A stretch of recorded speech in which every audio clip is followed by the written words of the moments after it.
Chennai Apollo ఆసుపత్రిలో చికిత్స పొందుతున్న తమిళనాడు ముఖ్యమంత్రి జయలలిత ఆరోగ్య పరిస్థితి అత్యంత విషమంగానే ఉందని వైద్యులు ప్రకటించారు. ఈసీఎంఓ లైఫ్ సపోర్టింగ్ సిస్టమ్స్ ద్వారా జయలలితకు చికిత్స కొనసాగుతోందని, ఆమె ఆరోగ్య పరిస్థితిపై స్థానిక ఛానళ్లలో వెలువడుతున్న వార్తల్లో వాస్తవం లేదంటూ అపోలో ఆసుపత్రి బృందం తాజాగా బులెటిన్ విడుదల చేసింది. అపోలో, ఎయిమ్స్ వైద్య నిపుణుల బృందం జయలలితకు వైద్య సేవలు అందిస్తోందని తెలిపారు. జయలలిత ఆరోగ్య పరిస్థితి దృష్ట్యా తమిళనాడు వ్యాప్తంగా భద్రతను కట్టుదిట్టం చేయగా జయలలిత ఆరోగ్య పరిస్థితిని కేంద్రం ఎప్పటికప్పుడు తెలుసుకుంటోంది. కేంద్ర మంత్రి వెంకయ్యనాయుడు స్వయంగా అపోలో ఆసుపత్రికి చేరుకుని జయలలిత ఆరోగ్య పరిస్థితిపై ఆరా తీస్తున్నారు. వైద్యులను అడిగి పరిస్థితిని తెలుసుకున్నారు. ఆదివారం సాయంత్రం గుండెపోటుతో తీవ్ర అస్వస్థతకు గురైన తమిళనాడు ముఖ్యమంత్రి జయలలిత పరిస్థితి అత్యంత విషమంగా ఉంది. అత్యుత్తమ చికిత్స అందిస్తూ తాము శాయశక్తులా ప్రయత్నించినప్పటికీ జయలలిత పరిస్థితి ఇంకా విషమంగానే ఉన్నట్లు అపోలో ఆసుపత్రి వర్గాలు వెల్లడించాయి. నిపుణులైన వైద్య బృందం జయలలితకు చికిత్స అందిస్తున్నారు. వెంకయ్యనాయుడు ఆసుపత్రికి వచ్చి జయ ఆరోగ్య పరిస్థితి తెలుసుకున్నారు.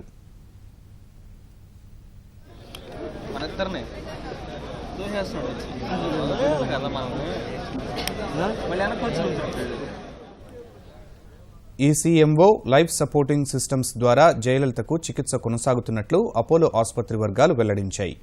అత్యంత అధునాతన వైద్య పరికరమైన ఈసీఎంఓ గుండె, ఊపిరితిత్తుల పనిని ఏకకాలంలో నిర్వహిస్తుంది.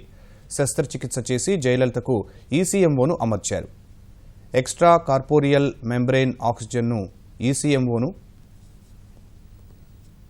అని పిలుస్తూ ఉంటారు. శారీరక ధర్మాలను గుండె, ఊపిరితిత్తులు నిర్వహించలేకపోయినప్పుడు ఆ యాంత్రిక వ్యవస్థ ద్వారా అవి చేసే పనులను నిర్వర్తిస్తారు. రోగికి అత్యంత ప్రాణాపాయం ఉన్నప్పుడు మాత్రమే ఈసీఎంఓను అమరుస్తారు. ఇందులో రోగి బ్రతికే సగం అవకాశాలుంటాయని ప్రముఖ వైద్యులు తెలిపారు.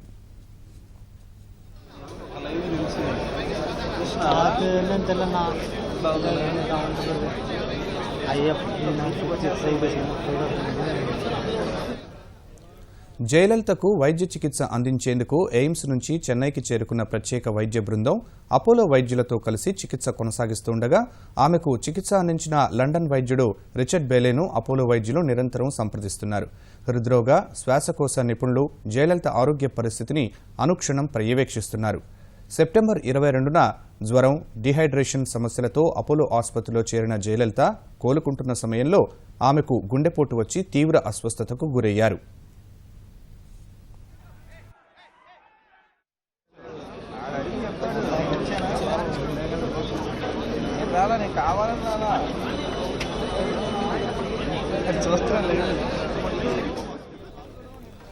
జయలలిత ఆరోగ్య పరిస్థితి విషమంగా ఉన్నందున తమిళనాడు వ్యాప్తంగా భద్రతను కట్టుదిట్టం చేశారు. కేంద్రం నుంచి అదనపు బలగాలు తమిళనాడుకు తరలివచ్చాయి. అపోలో ఆసుపత్రికి వెళ్లే రహదారులను మూసివేశారు. ఎక్కడికక్కడ బ్యారికేడ్లను ఏర్పాటు చేశారు. చెన్నైలోని కీలక ప్రాంతాలు సహా కర్ణాటక, తమిళనాడు సరిహద్దుల్లో బలగాలను పెంచారు.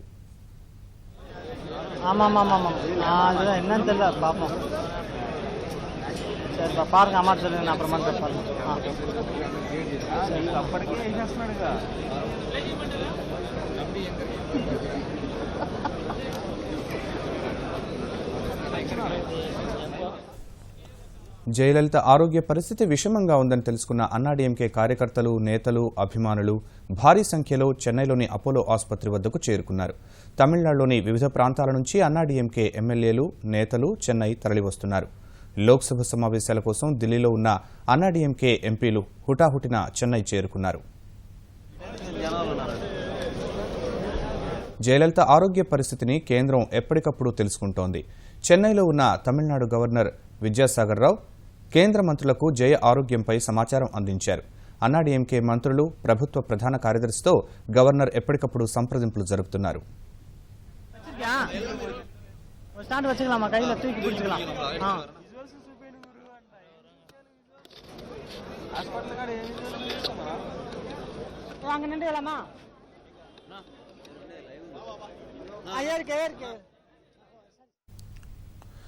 జయలలిత ప్రస్తుత ఆరోగ్య పరిస్థితిని మా ప్రతినిధి శ్రీనివాస్ అడిగి తెలుసుకుందాం. శ్రీనివాస్, జయలలిత ఆరోగ్యం ప్రస్తుతం ఎలా ఉంది? ఎయిమ్స్ వైద్యులు మరియు అపోలో ఆసుపత్రిలోని శ్వాస సంబంధ నిపుణులు, హృద్రోగ సంబంధ నిపుణులు, ఇంటెన్సివ్ కేర్ యూనిట్ స్పెషలిస్టులు వీళ్ళు సంయుక్తంగా జయలలిత ఆరోగ్యాన్ని అనునిత్యం పర్యవేక్షిస్తూ ఉన్నారు. ఆమెకు లైఫ్ సపోర్టింగ్ సిస్టమ్స్ అన్ని కూడా సమగ్రంగా ఉన్నాయా, వైటల్ ఆర్గాన్స్ ముఖ్యమైన అవయవాలన్నీ సవ్యంగా ఉన్నాయా, సవ్యంగా ఉండడానికి చేయాల్సిన పనులు ఏమిటి, తదితర వైద్య ప్రక్రియలన్నీ కూడా ఈ వైద్య బృందం ప్రస్తుతం జయలలితకు చేస్తున్నట్లు అపోలో ఆసుపత్రి విడుదల చేసిన ఒక ప్రకటన తెలిపింది. శ్రీనివాస్, ఆసుపత్రి వద్ద భద్రత ఎలా కొనసాగిస్తున్నారు? ఆసుపత్రి వద్ద ఈ ఉదయం నుంచే కట్టుదిట్టమైనటువంటి భద్రతా ఏర్పాట్లు చేశారు. ఈ సాయంత్రం కాస్త ఉద్రిక్త పరిస్థితులు నెలకొనడంతో ఇంకా భారీ ఎత్తున పోలీసులను ఆసుపత్రి ఎదుట మోహరించారు. ముఖ్యంగా కార్యకర్తలు సహనాన్ని కోల్పోయి సహనం కోల్పోయే విధంగా ప్రవర్తించకుండా నియంత్రించేందుకు ఈ పోలీసులను ఇక్కడ భారీ ఎత్తున మోహరించారు. అదే విధంగా అపోలో ఆసుపత్రికి చేరుకునే రహదారులు ఏవైతే ఉన్నాయో, చెన్నై గ్రీమ్స్ రోడ్ మరియు అన్నా సాలై మరియు ఇటువైపు నుంగంపాకం మరియు ఇంకొక మొత్తం 4 వైపులా రోడ్లు ఉన్నాయి. ఈ రోడ్లను మాత్రం పోలీసులు దిగ్బంధించారు. శ్రీనివాస్, జయలలితను పరామర్శించేందుకు వచ్చిన వారు ఏమైనా సమాచారం ఇచ్చారా? జయలలితను రాష్ట్ర నాయకులు కొంతమంది ఈ రోజు పరామర్శించారు. రాష్ట్రానికి చెందిన డిఎంకే మినహా మిగతా ప్రాంతీయ పార్టీలు, జాతీయ పార్టీలకు చెందిన నాయకులు జయలలితను పరామర్శించారు. ఆమె ఆరోగ్యం నుంచి కోలుకోవాలని తాము ఆకాంక్షిస్తున్నట్లు వారు చెప్పారు. కొద్దిసేపటి క్రితం కేంద్ర మంత్రి వెంకయ్య నాయుడు జయలలిత ఆరోగ్య పరిస్థితి గురించి వాకప్ చేసేందుకు చెన్నై అపోలో ఆసుపత్రికి చేరుకున్నారు. చెన్నై అపోలో ఆసుపత్రి చైర్మన్ ప్రతాప్ రెడ్డి మరియు జయ కేబినెట్ లోని సీనియర్ మంత్రులు పన్నీర్ సెల్వం, రాష్ట్ర ప్రధాన కార్యదర్శి రామమోహన్ రావు తదితర ఉన్నతాధికారులు జయలలిత ఆరోగ్య పరిస్థితి గురించి వెంకయ్య నాయుడుకు వివరించడం జరిగింది. దాదాపు ఒక 20 నుంచి 25 నిమిషాల పాటు ఆసుపత్రిలో ఉన్నటువంటి వెంకయ్య నాయుడు తిరిగి ఆమె ఆరోగ్యం పరిస్థితి గురించి కానీ మీడియా వద్ద ఏమీ మాట్లాడకుండా నేరుగా వెళ్లిపోయారు. శ్రీనివాస్, శాసనసభ్యుల సమావేశం అలాగే ముఖ్యుల సమావేశంలో ఎలాంటి నిర్ణయాలు తీసుకున్నారు? ఒక ముఖ్యమైన పరిణామంగానే ఈ శాసనసభ పక్ష సమావేశాన్ని చెప్పుకోవచ్చు. అన్నాడీఎంకే ప్రిసీడియం చైర్మన్ మధుసూదనన్ నేతృత్వంలో ఈ అన్నాడీఎంకే లో ఉన్న మంత్రులు, కొంతమంది అందుబాటులో ఉన్నటువంటి ఎమ్మెల్యేలు ఇప్పుడు అన్నాడీఎంకే ప్రధాన కార్యాలయంలో ఈ సమావేశం జరుగుతోంది. ముఖ్యంగా ఏమిటంటే ఈ సమావేశం యొక్క ముఖ్యోద్దేశం ఏమిటంటే ఎటువంటి పరిస్థితుల్లోనైనా కూడా పార్టీలో అసమ్మతి, పార్టీ నిర్ణయాల పట్ల అసమ్మతి గాని, పార్టీ క్రమశిక్షణను నిరూపించుకునే విధంగా కూడా ఉండాలన్నదే కనిపిస్తోంది.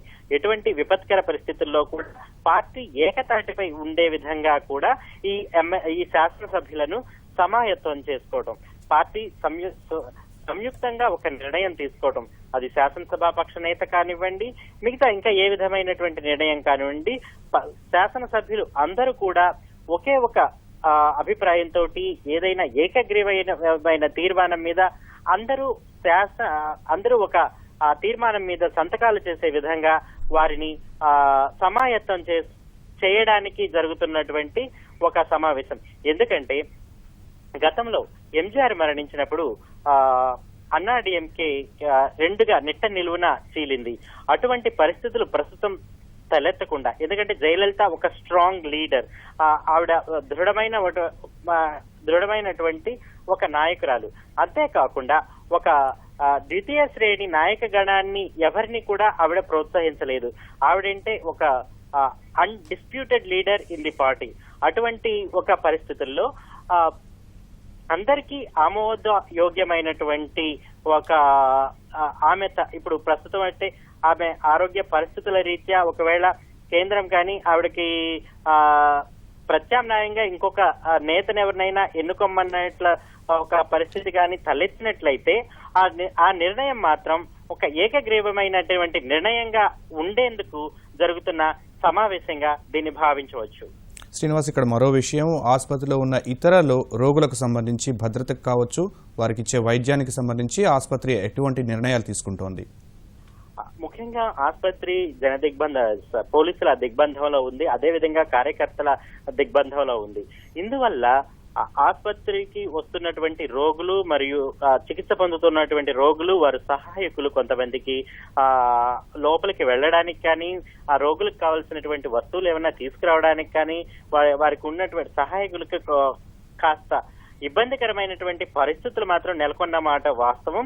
ఇందుకు అపోలో ఆసుపత్రికి చెన్నైలోని తేనాంపేటలోను మరియు ఓఎంఆర్ రోడ్లోను వానగరంలోను కొన్ని ఆసుపత్రులు, ఈ ఆసుపత్రితో సమానమైనటువంటి ఒక మల్టీ స్పెషాలిటీ ఆసుపత్రులు అయితే కొన్ని ఉన్నాయి. అందుకని ఇటువంటి పరిస్థితి వీళ్ళకి తలెత్తకుండా, మరి ఎటువంటి అసౌకర్యం కానీ రోగులకి తలెత్తకుండా ఉండేందుకు కొంతమంది రోగులను మాత్రం వేరే ఆసుపత్రులకు మాత్రం ఈ మధ్యాహ్నం నుంచి తరలించారు. శ్రీనివాస్, జయ ఆరోగ్యాన్ని కాపాడేందుకు సహాయకారిగా ఉన్నటువంటి పరికరాలు, వాటి పనితీరుకు సంబంధించి యాజమాన్యం ఎలాంటి ప్రకటన చేసింది? జయలలితకు వచ్చి మామూలుగా శ్వాస సంబంధ వ్యాధితో ఉన్నప్పుడు వచ్చినటువంటి ఈ కార్డియాక్ అరెస్ట్, గుండెపోటుని నియంత్రించే గుండెపోటుని ఒక సమర్థంగా ఎదుర్కొనేందుకు క్రిటికల్ కేర్ యూనిట్ లో ఎక్మో అనేటువంటి ఒక ఈసీఎంఓ ఎక్మో అనేటువంటి ఒక పరికరాన్ని మాత్రం ఆమెకి అమర్చి ఒకే కాలంలో శ్వాస మరియు గుండె సంబంధ ఈ పనులు, functioning of heart and lungs సవ్యంగా సాగేందుకు వైద్యులు ఈ పరికరాలను అమర్చారు. ఈ పరికరాల సహాయంతో జయలలిత ప్రస్తుతం కోలుకుంటూ ఉంటున్నట్లు అపోలో ఆసుపత్రి విడుదల చేసిన ప్రకటన చెప్తోంది. శ్రీనివాస్, ఇతర ఛానళ్లలో వదంతులుగా చెప్పుకుంటున్నటువంటి వార్తలకు సంబంధించి ఆసుపత్రి వర్గాలు ఖండిస్తూ కాసేపటి క్రితం విడుదల చేసిన బులెటిన్లో ఏ విషయాలు ప్రస్తావించారు? కొన్ని ఛానళ్లు జయలలిత ఇక లేరు అన్నటువంటి ఒక వార్తని ప్రసారం చేసిన మాట వాస్తవం. ఆ వెంటనే ఇక్కడ ఉన్నటువంటి అపోలో ఆసుపత్రి పరిసరాల్లో ఉన్నటువంటి అన్నాడీఎంకే కార్యకర్తలు ఒక్క ఉదుటిన వారి ఆగ్రహం కట్టలు తెంచుకుని వచ్చి అపోలో ఆసుపత్రిపైకి రాళ్లు విసరడం, అక్కడ ఉండే పోలీసులపైకి మరి మీడియా ప్రతినిధులపైకి రాళ్లు విసరడం లాంటి ఒక అవాంఛనీయ సంఘటనలు జరిగిన మాట వాస్తవం. ఈ నేపథ్యంలో అపోలో ఆసుపత్రి ఒక ప్రకటన విడుదల చేసింది. అపోలో ఆసుపత్రికి చెందినటువంటి నిపుణులైన వైద్య బృందం మరియు ఎయిమ్స్ వైద్య బృందం జయలలితను నిరంతరం ఆమె ఆరోగ్యాన్ని నిరంతరం పర్యవేక్షిస్తూ చికిత్స అందిస్తున్నారని, ఈ నేపథ్యంలో ఆమె ఇక లేరు అన్నటువంటి వార్తలు నిరాధారమైనవని చెప్పేసి అపోలో ఆసుపత్రి ఒక ప్రకటన సకాలంలో విడుదల చేసిన ఒక ప్రకటన కారణంగా అటు అన్నాడీఎంకే కార్యాలయం దగ్గర కానివ్వండి, ఇటు అపోలో ఆసుపత్రి దగ్గర కానివ్వండి, ఉన్నటువంటి ఉద్రిక్త పరిస్థితులు కాస్త సద్దమణిగినటువంటి ఒక పరిస్థితి అయితే నెలకొంది.